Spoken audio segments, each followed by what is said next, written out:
Hello বন্ধুরা, কেমন আছো সবাই? আশা করি তোমরা সবাই খুব ভালো আছো। হ্যাঁ, আমিও ভীষণ ভালো আছি। আজকে সকালটা শুরু হয়েছিল অনেকটা ব্যস্ততার মাধ্যমে। সারা দিনটাই এরকম ব্যস্ততার মাধ্যমেই কেটেছে বটে, কারণ সকাল থেকেই আমি লেগে পড়েছিলাম অর্ডারের কেকের তৈরির কাজে। আমার একজন রিলেটিভ এটা অর্ডার করেছিল এবং আমার বোনও একটা অর্ডার দিয়েছিল, কারণ ওর ছেলে নাকি আমার হাতের কেক খেতে ভীষণ ভালোবাসে। তাই প্রায় দিনই ও আমাকে কেক অর্ডার করে। চকলেট হোক, ভ্যানিলা হোক, স্ট্রবেরি ফ্লেভার, প্রত্যেকটা যে কোনো ফ্লেভারেরই। তো আজকে একজন আমার রিলেটিভই এই কেকটা অর্ডার করেছিল আমার থেকে। বলেছিল যে তার নাকি বাড়িতে অনেক বাচ্চা আসবে, তো তাদের জন্যই কয়েকটা কাপ কেক এবং গ্লাস কেক যেন আমি তাকে বানিয়ে দিই। তো সেই কাজ করতে করতে এতটা বেলা হয়ে গেছে। এখন বাজে ধরুন ওই 5টা মতো।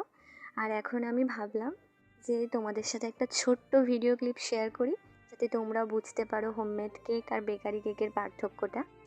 অনেকের মনের মধ্যে একটা প্রশ্ন থাকে যে হোমমেড কেক মানে আসলে কী জিনিস, মানে কিভাবে কি হয় সবাই তো জানে না, সবার পক্ষে একটা জিনিস জানা সম্ভবই নয়। তো এই কারণেই আজকে শেয়ার করা ভিডিওটা তোমাদের সাথে, যাতে তোমরা বুঝতে পারো।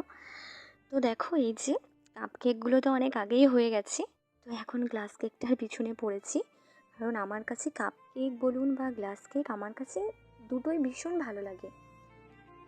আর তোমাদের কার কোন কেকটা ভালো লাগে আমাকে অবশ্যই জানাবে, কেমন? আর এই যে দেখো, তোমাদের সাথে কথা বলতে বলতে আমার গ্লাস কেকটা বেশ হব হচ্ছে, হয়ে গেছে, জাস্ট লাস্ট ফিনিশিংটা বাকি রয়েছে। এবং এখন উপর দিয়ে আমি একটু স্প্রিঙ্কেল ছড়িয়ে দিচ্ছি, যেটা আমার ভীষণ পছন্দের একটা জিনিস। স্প্রিঙ্কেল দিয়ে ডিজাইন করতে আমার ভীষণ ভালো লাগে। এই যে ভিডিও অফ রেখে আমার আরও দুটো কেক এক্সট্রা হয়ে গেছে। আজকে আমি টোটাল 3টে গ্লাস কেক এবং 6টা কাপ কেক বানিয়েছি। আর আমার এই ভিডিওটা যদি তোমাদের সবার ভালো লাগে, তাহলে একটা লাইক, কমেন্ট আর একটা শেয়ার করে দিও। আজকের মতো এখানে টাটা।